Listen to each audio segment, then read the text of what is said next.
In other news, and new tonight, two men who tried to rob a grocery store on the east side got more than they bargained for. Now, the cashier grabbed a knife and chased one of them behind the counter. Thankfully, no shots were fired, but employees believe the same men have robbed several other people in the neighborhood in recent days. Dan Klein joins us now with more, and Dan, surveillance video inside the grocery store is frightening. Yeah, it is. One employee comes around the corner not knowing what he's about to get into, not realizing it's not customers until he sees the gun. And it was a little bit confusing for both employees because neither one speaks English fluently. One employee tells me he thinks the would-be robbers might even be targeting the Latino population. Now, he and everyone else hope they don't come back. Just after 11:15 Friday morning, two men in hoodies walked into the Carniceria Campos on East Michigan Street near Rural.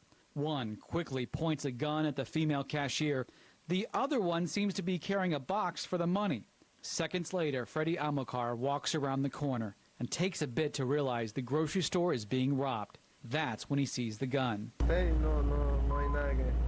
So he's saying when he saw that, he was trying to get the other one, trying to get him away from here. He was trying to help her, but he was afraid of the gun. The robber with the box throws the cashier up against the front counter. She falls down, and that's when it turns. She grabs the knife she had been using to peel onions, chases the robber around to the front. It looks like the one with the gun is about to shoot several times, but finally they run off. An agonizing 96 seconds after they walked in.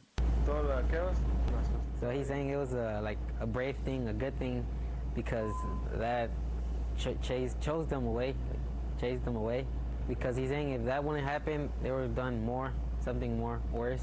Others tell us they don't think this is the first time for these two. One customer who didn't want to be identified said the same men robbed her of money and her cell phone a couple days ago, right after she buckled her kids into the car. And Amilcar's roommate was robbed last night. And he says this restaurant across the street was robbed last Friday, but not by the same men. No, I don't feel safe in this neighborhood. Not at all.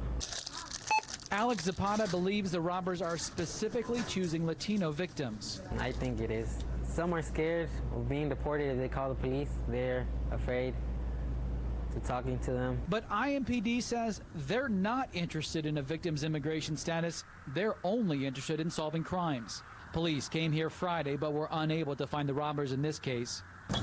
Most of the victims said they reported their crimes, but News 8 wasn't able to verify that. As word spreads of the crimes, there's a real worry that even with all the cameras, both inside and outside, and the large monitors right by the cash register, that's not enough, that the robbers will come back. That could have been me. Thank to God it wasn't me. Good thing nobody got hurt or anything. He's kind of afraid because they maybe come back. IMPD declined my interview request for this story, but said detectives have not determined a connection between these cases. Right, in just a few minutes on wishtv.com, you can find a list of tips from IMPD to help keep you from being robbed. And I'll also tell you about a case where someone who was just arrested this week charged with 3 robberies, all targeting Latinos. Reporting in the studio, Dan Klein, Wish TV News 8.